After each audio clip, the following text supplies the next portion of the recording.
శివబాబా నీవే నా సర్వస్వము, వినిపించు ప్రతిరోజు నీ మురళి.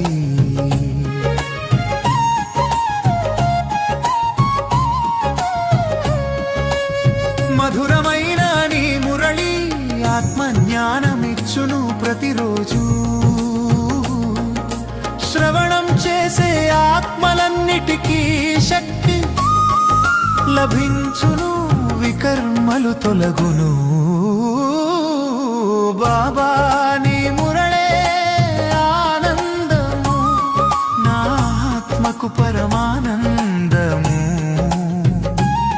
శివబాబా నీవే నా సర్వస్వము, వినిపించు ప్రతిరోజు నీ మురళి.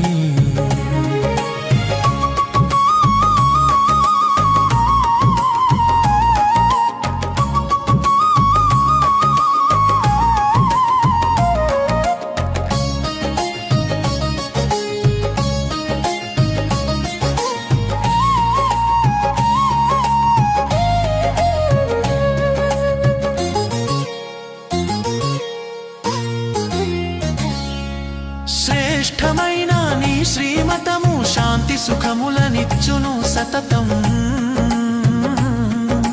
నిశ్చయ బుద్ధితో నడిచే వారికి జీవితం పావనమగును, స్వర్ణయుగం చేరును. బాబా నీ మురళే ఆనందము, నా ఆత్మకు పరమానందము. శివబాబా నీవే నా సర్వస్వము, వినిపించు ప్రతిరోజు నీ మురళి.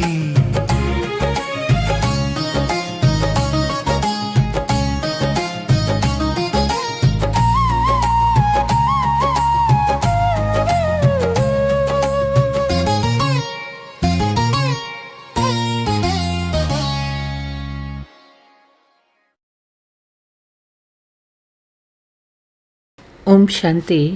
మురళీ డేట్ 14/4/2026. మధురమైన పిల్లలారా, దేవతలుగా అవ్వాలి అంటే అమృతం తాగండి, తాగించండి. అమృతాన్ని తాగేవారే శ్రేష్టాచారులుగా అవుతారు.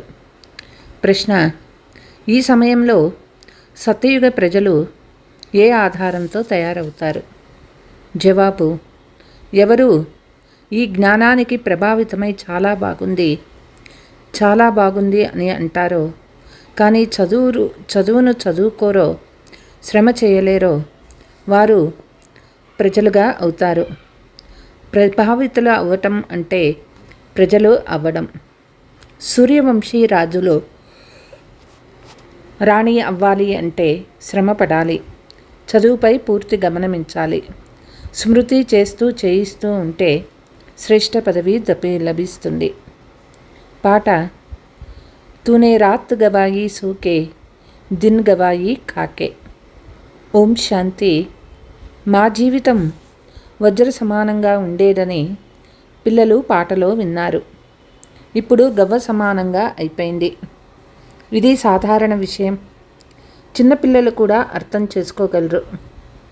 బాబా చాలా సులభ పద్ధతితో అర్థం చేయిస్తారు, అంటే చిన్నపిల్లలు కూడా అర్థం చేసుకోగలరు.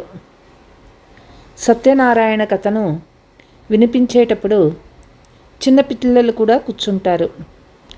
కానీ ఆ సత్సంగాలలో వినిపించేవన్నీ కథలు జ్ఞానం కాదు, అవి తయారు చేయబడిన కథలు.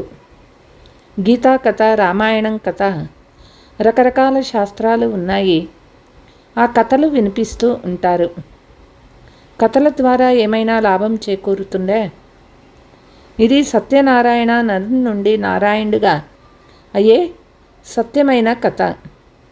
ఇది వినడం ద్వారా మీరు నరుని నుండి నారాయణుగా అవుతారు. ఇది అమరకథ. వచ్చి మా వద్ద అమరకథను వింటే మీరు అమరలోకానికి వెళ్ళిపోతారని మీరు ఆహ్వానిస్తారు. అయినా అర్థం చేసుకోలేరు. శాస్త్రాల కథలను వింటూ ఉంటారు, కానీ ఏమీ లభించదు.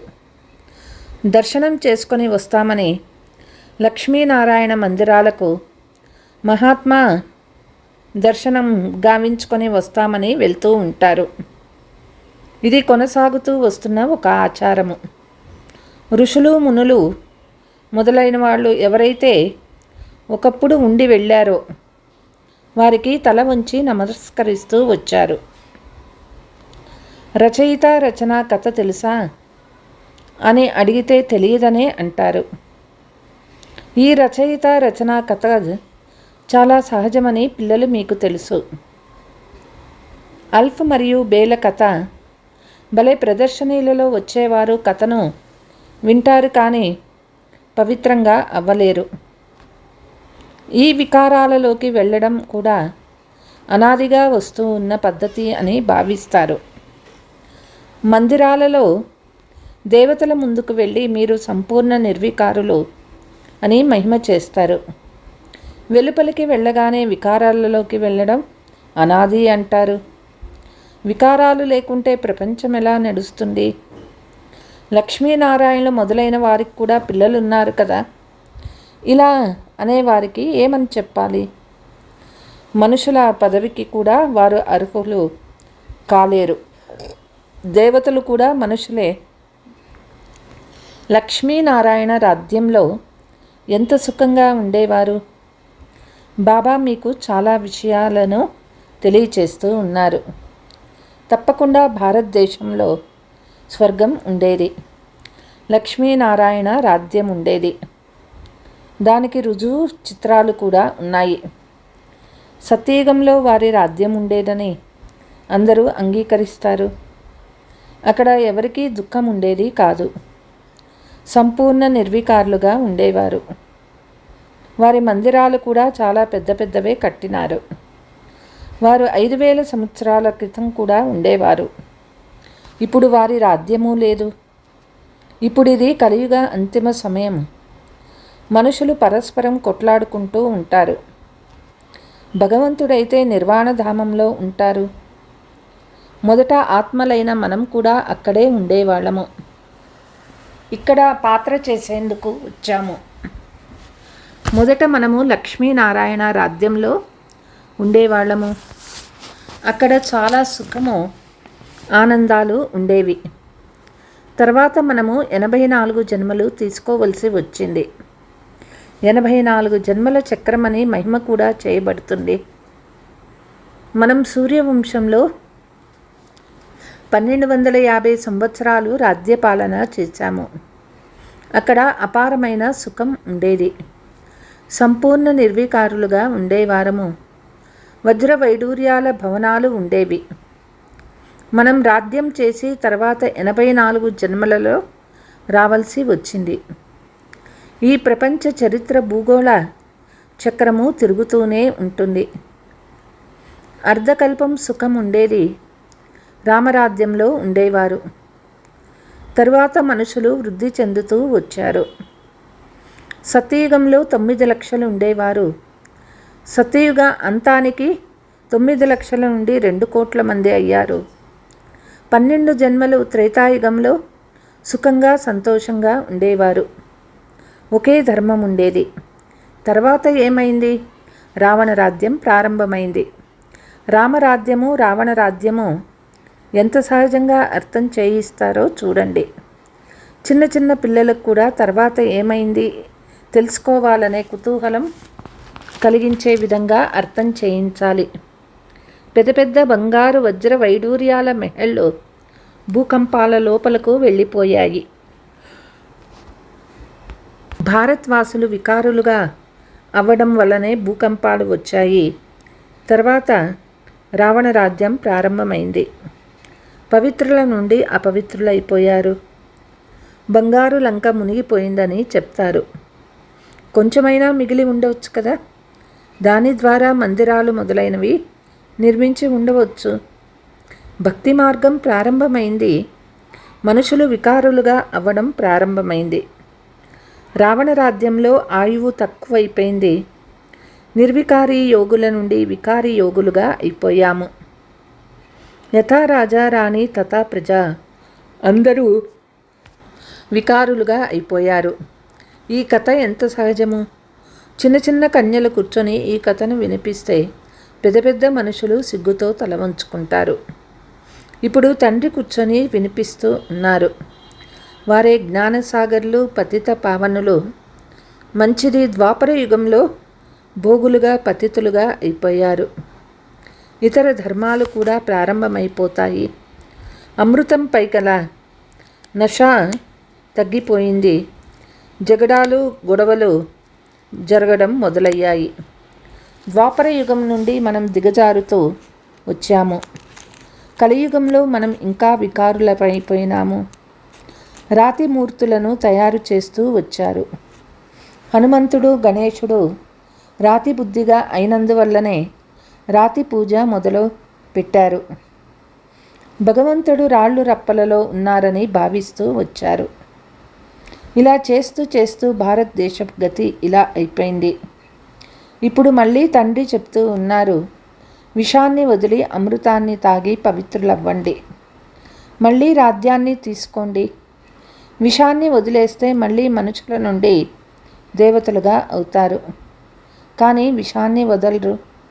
విషం కొరకు ఎంతో హింసిస్తారు, సతాయిస్తారు. అందుకే కదా ద్రౌపది పిలిచింది. అమృతం తాకుండా దేవతలుగా అయ్యేందుకు వీలు లేదని మీరు అర్థం చేసుకున్నారు. సత్యయుగంలో రావణుడు ఉండడు. తండ్రి చెప్తూ ఉన్నారు, శ్రేష్టాచారులుగా అవ్వనంత వరకు స్వర్గంలోకి రాలేరు. శ్రేష్టాచారులుగా ఉన్నవారే ఇప్పుడు భ్రష్టాచారులుగా ఉన్నారు. ఇప్పుడు మళ్ళీ అమృతం తాగి శ్రేష్టాచారులుగా అవ్వాలి. తండ్రి చెప్తూ ఉన్నారు, నన్ను ఒక్కరినే స్మృతి చెయ్యండి. గీతను మర్చిపోయారా? గీతను రచించింది నేనైతే కృష్ణుని పేరు వేసేశారు. లక్ష్మీనారాయణులకు ఈ రాజ్యాన్ని ఎవరిచ్చినారు? తప్పకుండా భగవంతుడే ఇచ్చి ఉంటారు. ముందు జన్మలో భగవంతుడు రాజయోగం నేర్పించారు, కానీ కృష్ణుని పేరు వేశారు. ఇదంతా అర్థం చేయించే అభ్యాసం చేయాలి. చాలా సులభమైన కథ. బాబాకు ఎంత సమయం పట్టింది? అర్ధగంటలో సహజమైన విషయాలు కూడా అర్థం చేసుకోలేరు. బాబా చెప్తారు, కేవలం ఒక చిన్న కథ. ఎవరికైనా కూర్చొని అర్థం చేయించండి. చేతిలో చిత్రాన్ని తీసుకోండి. సత్యయుగంలో లక్ష్మీనారాయణ రాజ్యము, త్రేతాలో సీతారాముల రాజ్యము, ద్వాపరంలో రావణ రాజ్యం ఉండేది. ఇది ఎంత సహజమైన కథ.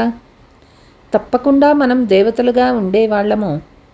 మళ్ళీ క్షత్రియులు, వైశ్యులు, శూద్రులుగా అయ్యాము. ఇప్పుడు స్వయాన్ని దేవతలమని భావించినందున హిందువులమని చెప్తారు. ధర్మశ్రేష్టము, కర్మశ్రేష్టము నుండి ధర్మభ్రష్టులు, కర్మభ్రష్టులుగా అయ్యారు.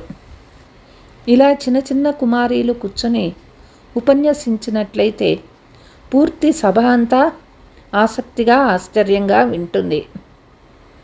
బాబా అన్ని సేవా కేంద్రాల వారికి వినిపిస్తూ ఉన్నారు.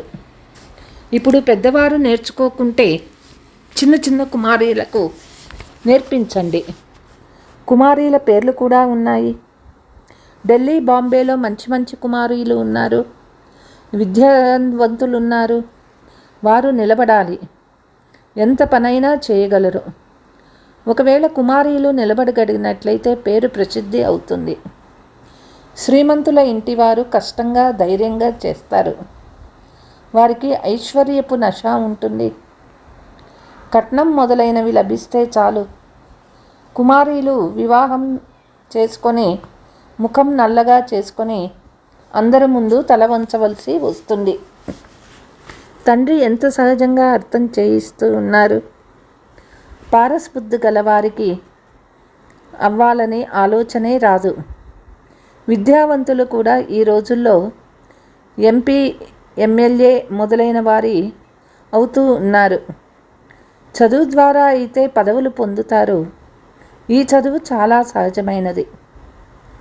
ఇతరులకు కూడా వెళ్ళి నేర్పించాలి. శ్రీమతానుసారము నడవనట్లయితే చదువును కూడా చదవరు. చాలా మంచి మంచి కుమారీలు ఉన్నారు, కానీ వారికి వారిదే అయిన నష ఉంది. చిన్న పని చేయగానే మేము ఎంత పని చేశామని భావిస్తారు. ఇప్పుడు ఇంకా చాలా పని చేయాలి. ఈ రోజుల్లో కుమారీలు ఫ్యాషన్లలోనే ఉంటున్నారు. అక్కడ సహజ సౌందర్యం ఉంటుంది. ఇక్కడ ఎంత కృత్రిమంగా అలంకారం చేసుకుంటారు. జుట్టును అలంకరించేందుకు ఎంత డబ్బులు ఖర్చు పెడతారు. ఇదంతా మాయా ఆడంబరం. మాయా రావణ రాజ్యం పతనము, రామరాజ్య ఉదయము జరుగుతుంది. ఇప్పుడు రామరాజ్య స్థాపన జరుగుతుంది. కానీ మీరు శ్రమ చేయాలి కదా. చేయకుంటే మీరు ఏమవుతారు? చదవనట్లయితే అక్కడికి వెళ్ళి పైసాకు విలువ చేసే ప్రజలుగా అవుతారు. నేటి గొప్ప గొప్ప వ్యక్తులు అక్కడ సాధారణ ప్రజల్లో వస్తారు. ధనవంతులు కేవలం బాగుంది అని అంటారు. వాళ్ళ వ్యాపారాలలో బిజీగా ఉన్నారు. చాలా బాగా ప్రభావితులవుతారు. తర్వాత ఏమిటి? చివరికి ఏమవుతారు? అక్కడికి వెళ్ళి ప్రజలుగా అవుతారు. ప్రభావితులు అవ్వడం అంటే ప్రజలు. ఎవరు కష్టపడతారో వారు రామరాజ్యంలోకి వచ్చేస్తారు. జ్ఞానమైతే చాలా సులభము. ఈ కథను గురించిన నషాలో ఎవరైనా ఉన్నట్లయితే వారి నావ తీరానికి చేరుతుంది. శాంతిధామానికి వెళ్ళి మళ్ళీ సుఖధామంలోకి వస్తాము. అంతే. స్మృతి చేస్తూ చేయిస్తూ ఉండాలి. అప్పుడే ఉన్నత పదవిని పొందుతారు. చదువుపై గమనం ఉంచాలి. చిత్రాలు చేతిలో ఉండాలి. ఉదాహరణకి బాబా లక్ష్మీనారాయణలను పూజించేటప్పుడు వారి చిత్రాలు జేబులో ఎప్పుడూ ఉండేది. చిన్న చిత్రాలు కూడా ఉన్నాయి. లాకెట్లు కూడా ఉన్నాయి. వాటి ద్వారా అర్థం చేయించాలి. వీరు బాబా, వీరి ద్వారా వారసత్వం లభిస్తూ ఉంది. పవిత్రులుగా అవ్వండి. తండ్రిని స్మృతి చేయండి. ఈ బ్యాడ్జీలలో ఎంత జ్ఞానం ఉన్నది. ఇందులో పూర్తి జ్ఞానమంతా ఉన్నది. వీటిని చూపి తెలియజేయడము చాలా సులభము. సెకండులో తండ్రి నుండి జీవన్ముక్తి వారసత్వం లభిస్తుంది. ఎవరైనా ఇతరులకు అర్థం చేయించినట్లయితే వారు జీవన్ముక్తి పదవికి అధికారులుగా అవుతారు. చదువు అనుసారం ఉన్నత పదవిని పొందుతారు. స్వర్గంలోకైతే వస్తారు కదా. చివరిలో వచ్చినా మంచిదే కదా. వృద్ధి ఎలాగైనా జరగాలి. దేవతా ధర్మము ఉన్నతమైనది. అది కూడా తయారవుతుంది కదా.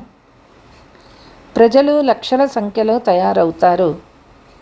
సూర్యవంశీయులుగా అయ్యేందుకు శ్రమపడాలి. సర్వీస్ చేసేవారే మంచి పదవి పొందుతారు. వారి పేర్లు కూడా ప్రసిద్ధమైనవే. కుమార్కా జానకి సేవా కేంద్రాలు బాగా సంభాలిస్తారు. ఎలాంటి గొడవలు లేవు. తండ్రి చెడు చూడకండి, చెడు మాట్లాడకండి, చెడు వినకండి అని చెప్తూ ఉన్నారు. అయినా అలాంటి మాటలు మాట్లాడుతూనే ఉంటారు. అలాంటి వాళ్ళు అక్కడికి వెళ్ళి ఏమవుతారు? సహజమైన సర్వీస్ కూడా చేయరు. చిన్న చిన్న కుమారీలు కూడా దీనిని అర్థం చేయించవచ్చు. వానర సైన్యం కూడా ప్రసిద్ధి అయినది. రావణుని జైల్లో చిక్కుకొని ఉన్న సీతలను విడిపించాలి. ఏవేవో కథలను తయారు చేశారు. ఇలా ఎవరైనా ఉపన్యసించాలి. కేవలం ఫలానా వారు చాలా ప్రభావితులయ్యారని చెప్తారు. మీరు ఏమవ్వాలనుకుంటున్నారు? ప్రశ్నించండి. వీరి జ్ఞానం చాలా బాగుందని కేవలం ఇతరులకు చెప్తారు. స్వయంగా ఏమీ అర్థం చేసుకోరు. దీనివల్ల లాభం ఏముంది? అచ్చా, मीठे मीठे सिकीलते बच्चों प्रति मात पिता बाप दादा का याद प्यार और गुड मॉर्निंग। रूहानी बाप की रूहानी बच्चों को नमस्ते हम रूहानी बच्चों की रूहानी माता पिता बाप दादा को याद प्यार गुड మార్నింగ్ నమస్తే నమస్తే. ధారణ: పారస్ బుద్ధి వారిగా అయ్యేందుకు చదువుపై పూర్తి గమనం ఉంచాలి. శ్రీమత అనుసారంగా చదవాలి, చదివించాలి. హద్దులోని ఐశ్వర్యం, నశ, ఫ్యాషన్స్ వదిలి బేహద్దు సేవలో తత్పరులు అవ్వాలి. చెడు వినకండి, చెడు చూడకండి. ఎలాంటి వ్యర్థ మాటలు మాట్లాడరాదు. ఎవరిపై ప్రభావితం అవ్వరాదు. అందరికీ సత్యనారాయణని చిన్న కథను వినిపించాలి. వరదానము: కొత్త జీవితం యొక్క స్మృతి ద్వారా కర్మేంద్రియాలపై విజయాన్ని ప్రాప్తి చేసుకునే మరజీవా భవ. ఏ పిల్లలైతే పూర్తిగా మర్జీవాగా అయ్యారో వారికి కర్మేంద్రియాల ఆకర్షణ ఉండదు. మర్జీగా అవ్వటం అంటే అన్ని వైపుల నుండి చనిపోవటం, పాత ఆయువు సమాప్తం అవ్వటం. కొత్త జన్మ జరిగింది కనుక కొత్త జీవితంలో కర్మేంద్రియాలను వశంలో ఉంచుకుంటారు. బ్రహ్మకుమారీలు కొత్త జీవితంలో కర్మేంద్రియాలకు వశం అవ్వడం అంటే ఏమిటి జ్ఞానం కూడా తెలియదు. శూద్రతనం యొక్క శ్వాస సంస్కారము ఎక్కడా అతుక్కొని ఉండరాదు. స్లోగన్: అమృతవేళ మనస్సులో పరమాత్మ స్నేహాన్ని నింపుకుంటే మీరు వేరే ఏ స్నేహానికి ఆకర్షలు కారు. అవ్యక్త సూచన: సంఘటనలో సఫలతను ప్రాప్తి చేసుకునేందుకు సదా నమ్రచిత్తనగా ఆసనంపై విరాజిల్లండి. ఈ సింహాసనం కూర్చొని బాధ్యతా కిరీటాన్ని ధరించి భవిష్య పదవిని తయారు చేసుకోండి. సింహాసనం నుండి కిందకు దిగకండి.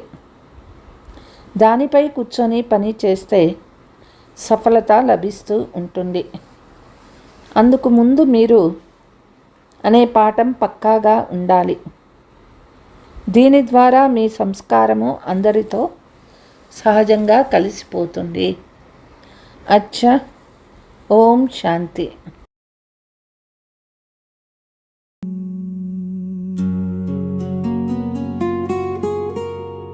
मैं बंधा हुआ हूँ बच्चे इस वक्त की कलाई से, तुझे लेने आ गया हूँ हर दर्द की गहराई से।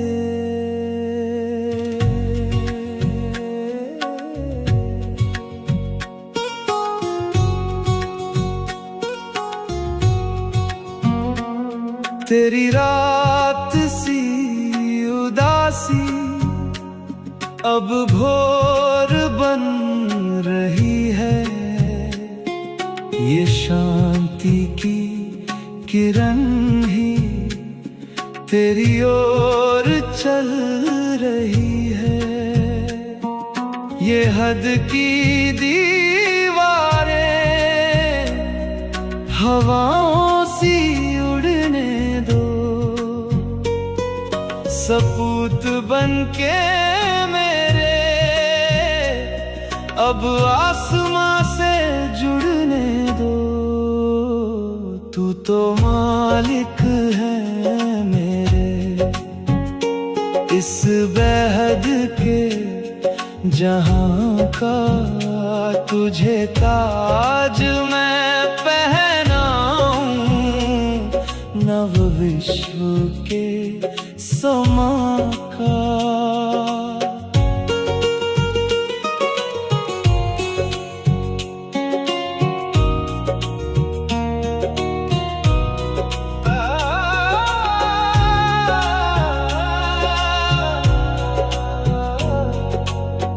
अमृत वेले की शबनम जब रूह को छूती है,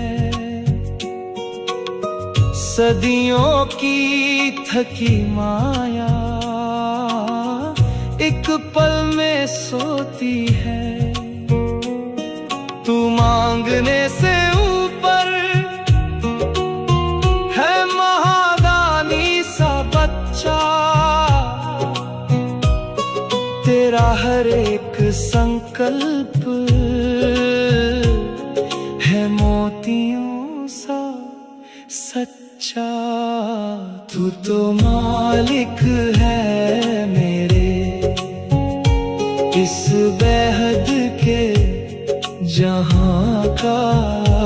तुझे ताज मैं पहनाऊं नव विश्व के समा का।